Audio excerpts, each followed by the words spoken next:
Ladies and gentlemen, my name is Andrii Demchenko, and on behalf of Ukraine Media Center Ukrinform, I want to thank all the journalists who tell the world about our fight for freedom. And we are happy to see Andrii Demchenko, the spokesperson for the State Border Guard Service of Ukraine. Mr. Andrii, what's most interesting for the time being? Good afternoon to everybody. Regarding to the fulfilling of the duties by the State Border Guard Service of Ukraine, it's been 307 days that Ukraine withstands the full-scale invasion of the Russian Federation, and the units of the State Border Guard, together with other Ukrainian defenders, protect our land on all the areas where the warfare is going on. Our units repel the assault teams of the enemy, and during the last couple of days the enemy was undertaking attempts of assaulting actions in Krasnogorivka, but their attacks were repelled and the enemy was withdrawing. The joint defense forces are actively repelling the enemy attack in all the directions. In Bakhmut area, the units of the State Border Guard, jointly with other defense forces, repelled the enemy attacks, inflicting severe damage. The State Border Guard teams use the air reconnaissance for artillery reconnaissance at the enemy positions, which inflicts loss to the enemy. In the last couple of days in Lugansk region, the air reconnaissance of the State Border Guard of Ukraine detected the enemy armored personnel carrier. The coordinates were handed to the artillery units, and the brothers in arms used their damage capacities to destroy the APC of the enemy. In fulfilling of our duties, our units work according to the concept of the General Staff of the Armed Forces of Ukraine, and the units of the State Border Guard maintain the situation on the borders with Russian Federation in the areas where the enemy was expelled from Ukrainian territory. Unfortunately, the situation remains tense there. Russia does not cease its terror. On a daily basis, the areas of Ukraine along the border with Russia suffer shellings. Usually, most of the shellings fall on Sumy region, Chernihiv region, which also suffers shelling by Russian Federation. From the beginning of the month, more than 150 shellings were documented in Chernihiv and Sumy regions. As to the border with Belarus, the situation in that direction is under full control. However, somewhat tense, specifically in the information field. Unfortunately, Belarus does not cease its support of Russia in its war against Ukraine, providing their territory, infrastructure, and airspace. The Belarusian military are reinforcing the border with Ukraine. However, the nature and amount of the units does not change. They are being only replaced on a rotation basis. Still, the joint state of Russia and Belarus keep escalating the situation by demonstrating of the joint preparation of their military forces, the maneuvers with movements of military material, inspection of the readiness of the military units, and the growth of the armed forces of the so-called joint state. However, we don't observe the accumulation of a necessary number of forces which could be ready to initiate offensive against Ukraine. However, no matter what's happening on the other side of the border, our main task is to create the most efficient and strong defense in order not to allow the offensive of either Russian Federation or the armed forces of the Republic of Belarus. In this context, we are no aggressors, and our task is to ensure the security no matter what. And again, not to allow further invasion. The units of the State Border Guard Service and other defense forces which reinforce the border with Belarus are ready for the development of situation in any variant. And we understand that on the other side of the border, they may create some provocations to further accuse Ukraine. And it State Border Guard of Ukraine already reinforced their positions along the border with Belarus. Their works with the fortifications are still in progress. The teams of the State Border Guard exercise the cooperation and teamwork measures, and the mining actions is in progress along the border. The system of surveillance and monitoring is in place using the unmanned aerial vehicles to observe the situation behind the border. I have to know that we did not document movement of either personnel or material of either Belarus or Russia, which in the same way they were doing it along the border with Ukraine. The reinforcement and fortification measures are being taken all along the border with Belarus, because Ukraine clearly understands that Russia tries to pull Belarus into the war or to use their direction for repeated invasion into our country.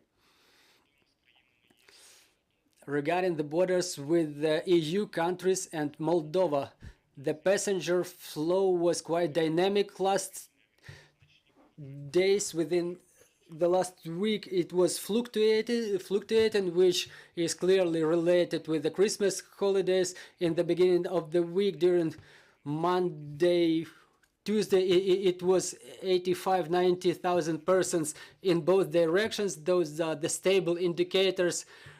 So on Wednesday and Thursday, it grew up to 1,000 persons per day, and on Friday and Saturday, it reached 120,000 persons, and on Sunday fell back to 85,000 people. Yesterday, it was amounting to 80,000 persons.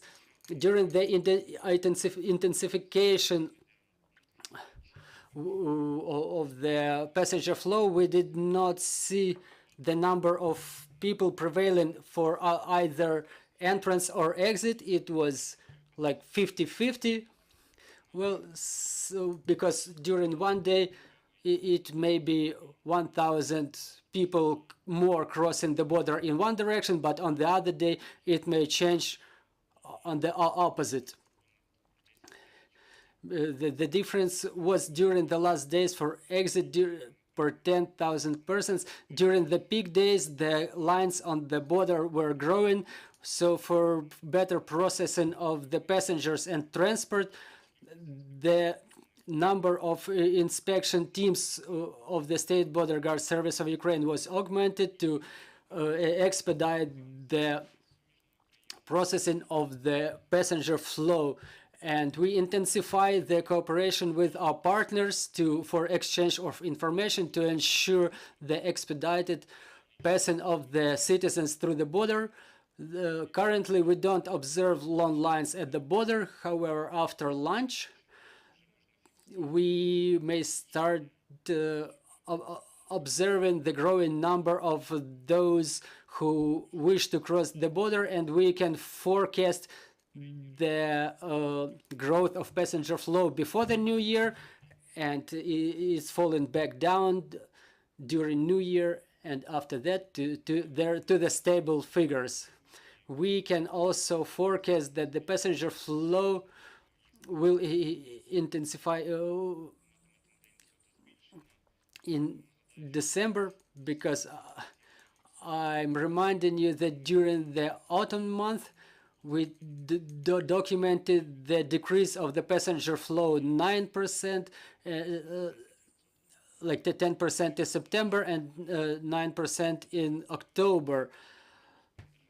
Starting from 25th February, more than 28 million people were registered in the border, and the most number was falling on the direction of Poland, and comparing to the last year, it grew almost twice. Besides, we also document that the number of the violators is not falling, including outside the checkpoints. Specifically, this tendency is growing in the borders with Romania and Moldova. In the green part of the border, 8,400 violators were detained, and more than 3,800 persons were detained during attempts of illegally crossing the border, including with counterfeit documents, and the most number of such cases was documented in the borders with Hungary and Poland. I want to add that to reduce the number of those who try to cross the border in illegal manner, the teams of the State Border Guard, jointly with other defense units, undertake all necessary measures, including information campaigns, and we want to warn everybody who is attempting to cross the border in illegal manner not to put themselves in hazard, because the weather conditions are difficult, specifically in the Carpathia region. In the mountainous area, the flow of rivers and the temperatures are freezing, and we documented a number of cases when the representatives of the State Border Guard were saving lives of those who were trying to cross the border in an illegal manner. Any questions? Alla Shershin, Ukrinform. Have you been able to find 3 Ukrainians who were recently lost in Zakarpattia near the border with Romania? Unfortunately, the search is still in progress, and we don't know anything about those persons. The fact that they were lost in mountainous area, we found it out from other persons who were coming together with them, and they were identified by the border guard of Romania, and using the efforts of the State Border Guard, we still maintain the work in progress. Can you please comment how many Russians crossed the border with Russia since the imposition of the visa regime with Russia? From the 1st July, the visa regime was implemented for Russian Federation citizens, and as to the communication of the Ministry of Foreign Affairs of Russian Federation, 10 citizens of Russian Federation were extended visas, and as of the week before, as per my information, 10 citizens of Russian Federation who received visas crossed the border entering Ukraine. Those were mainly women or children, and they were issued visas either for reuniting their families or for humanitarian reasons. But that's old information. Are there any new figures? Those are the figures that I have right now. I will have a question about dynamics of border crossing. We can assume that the increase in the number of crossing the borders is related to the fact that the families want to meet during holidays. Do we understand it right, that the proportions are the same, that the families either choose Ukraine or the other countries where they meet, like 50-50? And do we understand that Poland is the unconditional favorite in this regard? And do you have any model for the holidays ahead? We have to understand that the number of checkpoints in the Belarus and in Russia, that they are closed in due to the resolution of the government, and all the passenger flow was switched to the western borders, and including Moldova, save for the Transnistria segment. But again, as for Poland, people choose the most optimal logistic ways, not only in Poland, but also using it as a transit country. As to the percentage that you say 50-50, it's not like crossing the border is always related to the desire or aspiration to meet their families, but also it's their opportunity to live for other countries, for to cover their some basic household needs, to visit the shops or something like that. It's just that during periods like this, it happens on an annual basis. The passenger flow grows. But talking about time before the 24th of February, we could observe other dynamics, that Ukrainians are coming back from abroad to see their families, including the citizens of Ukraine who were working abroad. But now we know that the men of the draft age from 18 to 60, their exit from Ukraine is restricted.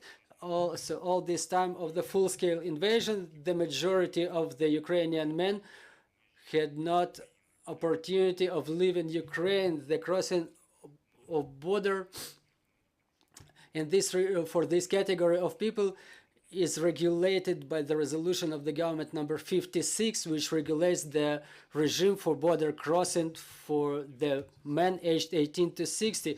We'll wrap up with that. Visiting us was Andrii Demchenko, spokesperson for the State Border Guard Service of Ukraine. Follow our announcements. Stand with Ukraine.